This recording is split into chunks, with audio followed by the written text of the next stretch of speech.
आज 15 ऑगस्ट म्हणजे भारताच्या 80वा स्वातंत्र्य दिन. सर्वांना स्वातंत्र्य दिनाच्या हार्दिक शुभेच्छा.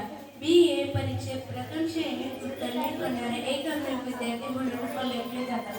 ते म्हणजे भारताचे महान शास्त्रज्ञ चंद्रशेखर वेंकटरामन होते. Doctor C.V. रामन यांचा जन्म 7 नोव्हेंबर 1888 रोजी तमिळनाडू येथे झाला. त्यांची बुद्धिमत्ता पाहून त्यांना वर्गात उपस्थितीबद्दल सूट देण्यात आली होती.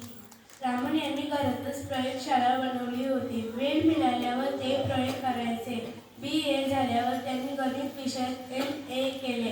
28 फेब्रुवारी 1930 रोजी त्यांनी प्रकाशाच्या किरणांचा सिद्धांत मांडला. त्यांचा हा शोध रामन इफेक्ट या नावाने ओळखला जातो. 28 फेब्रुवारी हा दिवस भारतात राष्ट्रीय विज्ञान दिन म्हणून साजरा केला जातो. प्रकाशाच्या किरणांचा सिद्धांतासाठी डॉक्टर रामन यांना 1930 साली नोबेल पुरस्काराने सन्मानित करण्यात आले. 1954 साली भारत सरकारने भारतरत्न पुरस्कार देऊन त्यांचा गौरव केला. 29 नोव्हेंबर 1950 रोजी डॉक्टर चंद्रशेखर वेंकटरामन यांचा मृत्यू झाला. डॉक्टर चंद्रशेखर वेंकटरामन यांच्याविषयी मी एवढेच म्हणेन, तन मन लावून सिद्ध केले प्रकाशाचे किरण, तन मन लावून सिद्ध केले प्रकाशाचे किरण.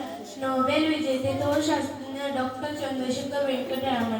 नोबेल विजेते थोर शास्त्रज्ञ डॉक्टर चंद्रशेखर वेंकटरामन. जय हिंद.